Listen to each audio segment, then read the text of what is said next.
Debbie Holloway. Good morning. I'm at this amazing spa having some me time, and I thought I'd take a hike. And when I did, I came across this amazing spot. I want to show it to you.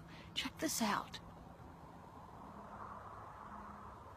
It is a complete obstacle course. In fact, above me is a platform that people jump off of. And it dawns on me as I'm walking around here, wait a minute, I've seen this before. Years ago, Oprah did a show, and on that show, she challenged her fears on this, what they call the challenge course out here at Miraval Spa. And she walked across a 25-foot high beam, a tightrope, a climbing thing, I mean, just a zip line, a platform.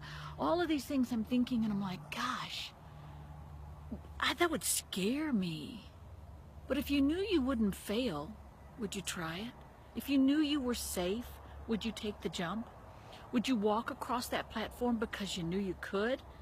That there was someone or something to catch you when you fall?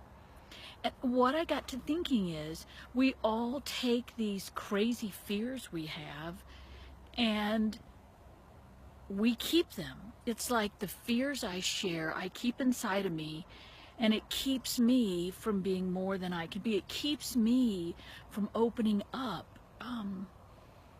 It keeps me from being who I can be. It keeps me from my greatness. Is there a fear that you have that's keeping you from your greatness? What is it? What is that fear? I'm afraid of heights.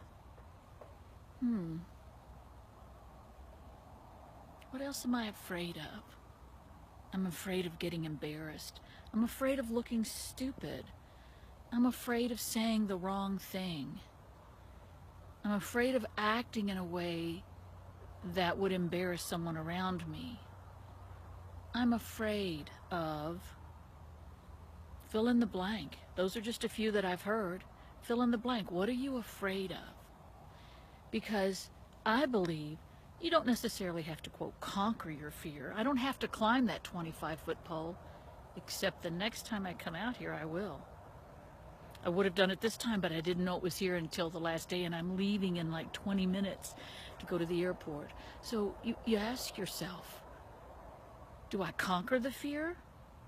Or do I just declare that it doesn't really matter in my life? Isn't that a form of conquering your fear? I don't know. But whatever it is, I just have to ask you this question. What is your fear? Do you conquer it? Or do you just say, listen, I'm not interested in having you anymore. I'm moving on. How do you handle your fear? I think it's a question we could all ask ourselves. And I think it's an important thing for us to find a way to either conquer it or just declare it's just not going to be a fear anymore. It's like people who come to me and say they're afraid of riding horses. Okay, that's cool. I can show you a way to not be afraid to ride a horse. Or don't ride a horse. Either one's fine. But my belief is we put too much power in the fears that we have and not enough power into our strengths and what we're good at and what we do well and what we're not afraid of. Just a thought. Just struck me. I'm afraid of spiders. My husband's afraid of snakes. I can't figure out why he's afraid of snakes. They don't bother me. I'll play with them. I don't care.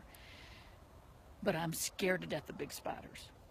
How do I conquer that fear? Well, I've moved to the country and I have no choice but to deal with them on a daily basis. That's just the way it is when you live out in a very rural area. You know, sometimes it's not really, I didn't conquer anything. I just declared that it wasn't going to live in my brain cells. No space there for it. What are you giving space to? So, wanted to share this with you. Share with me below. What are your fears? Do you want to conquer them? Or do you just want to say, I'm just going to declare it's a non-existent thing anymore. I'm just not going to go there. What is it for you? I'd love to hear your thoughts on that. Have a great day.